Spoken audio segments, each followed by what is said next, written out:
Пайғамбарымыз айтты дейді бір күні мешітке. Қазір мешітке тірі жүрген жәннати адамды көресіңдер ма? Сол кіріп келеді деді дейді. Көрейік о кісіні, кім екен дедік. Бір кісі кірді.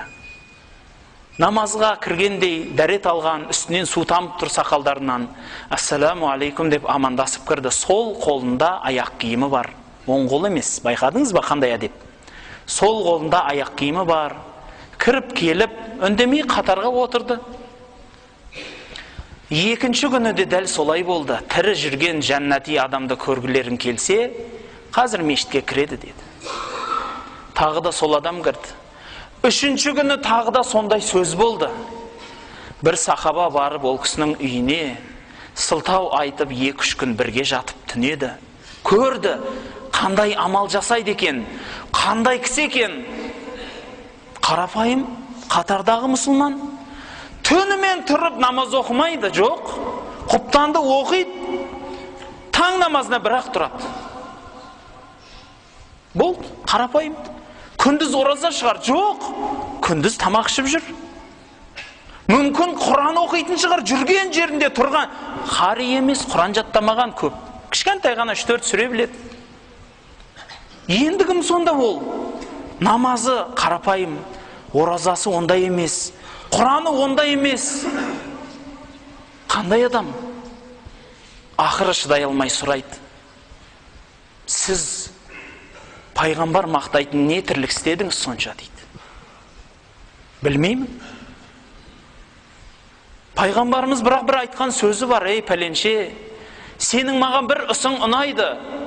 Кешке жатарда, я Аллахым, бүкіл барлық мұсылмандардың барлығын кешірдім деп жатасың дейді.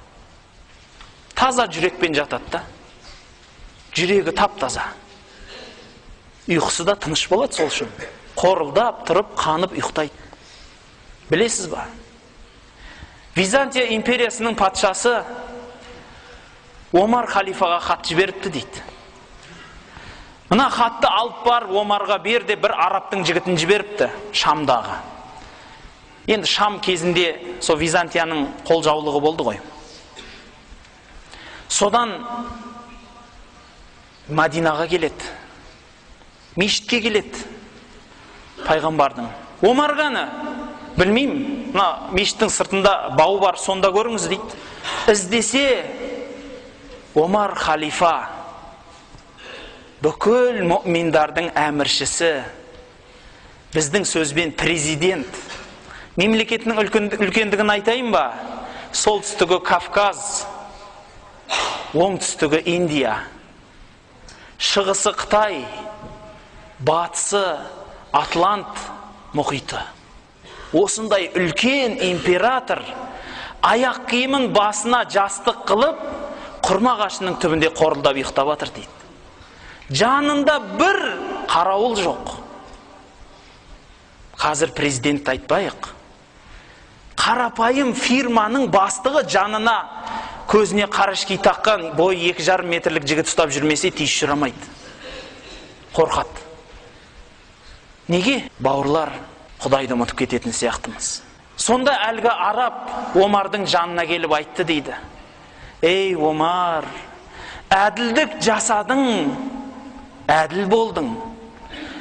Тыныш ұйықтап ұйқың қанды ғой енді деген екен.